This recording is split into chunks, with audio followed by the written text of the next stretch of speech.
大家好，我是 Jenny。平时我总教大家怎么看风水，但今天我要来自曝一次我自己的翻车经历。去年的这个时候，因为我的房子要做加固改造，我们一家3口就在外面租了一个房子，打算凑合10个月。为了交通方便，我们最后选择了一个有风水硬伤的房子。房子大概长这样，这个房子卧室没有门，不仅正对着卫生间，而且床尾离卫生间只有大概1米的极窄过道，同时卫生间没有窗户，也没有装排风。在风水里，这叫晦气直冲。我当时就知道，睡在这个位置的人一定会生病。但我作为风水师，决定挑战一下，试图用一些方法来化解这个硬伤。结果我付出了惨痛的代价。为了解决这个硬伤，我给卫生间装了自动闭门器，又在卧室挂了长长的门帘。但这时我陷入了一个风水师经常遇到的死胡同。从理气来看，卧室门在南方，打开门帘通风，能收到离卦的吉气，这是趋吉。但关上门帘才能彻底挡住卫生间的晦气，这叫避凶。更尴尬的是，如果一直死关着门帘，卧室空气不流通，同样也是凶。既然开也是凶，关也是凶，我当时的侥幸心理占了上风，想着反正也住不了多长时间，就选择了一个折中的趋吉方案。白天打开门帘通风，晚上再关，想着反正卫生间有闭门器，能保持一直关着，应该没问题吧。于是我女儿先睡在这个位置，结果打脸来得太快，我低估了这1米的极窄过道带来的物理煞气。事实证明，风水里有一条铁律是绝对不能违背的，避凶永远大于趋吉。9月份搬进去，10月份我女儿开始断断续续感冒，腺样体肥大，中耳炎，轮番上阵，折腾了2个月。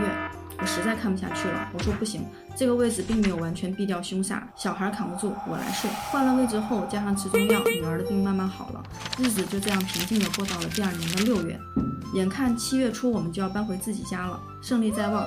就在这个时候，我突然开始咳嗽，一开始很轻微，我没有在意。我平时除了接送孩子，基本不去人多的地方，老公和女儿也没有任何的不适。结果不到1周，咳嗽迅速恶化到整宿睡不着觉。去医院一查，肺炎。我觉得非常莫名其妙，因为我之前从来没有在非疫情期间得过肺炎。回家后，我查了一下我发病当天的农历日期，壬午月戊午日。读点八字和风水的朋友应该立刻明白了，日和月都是午，午在八卦里对应的是离卦，也就是正南方。那一刻我彻底的证实了风水的威力，那个正对着我的卫生间刚好就在我睡的离卦，也就是正南方。按照理气，目前南方来的是吉气，但物理环境中卫生间直冲床尾是极大的刑煞。很多人认为只要理气是吉的，或者挂一个门帘就能抵消刑煞的凶，大错特错。在风水里，刑煞和理气同等重要，他们的法则是各应其吉，各应其凶，吉凶不能相抵。理气带来的吉保佑了我其他方面，但刑煞带来的晦气直冲实打实的伤害了我和女儿的健康。这又是我用一场莫名其妙的肺炎换来的亲身教训，所以我今天必须给大家提个醒，风水并非虚无迷信，它是真实存在并时刻影响我们的环境能量。遇到卫生间直冲床这样的户型硬伤，如果你是买房或者租房，最好直接避开。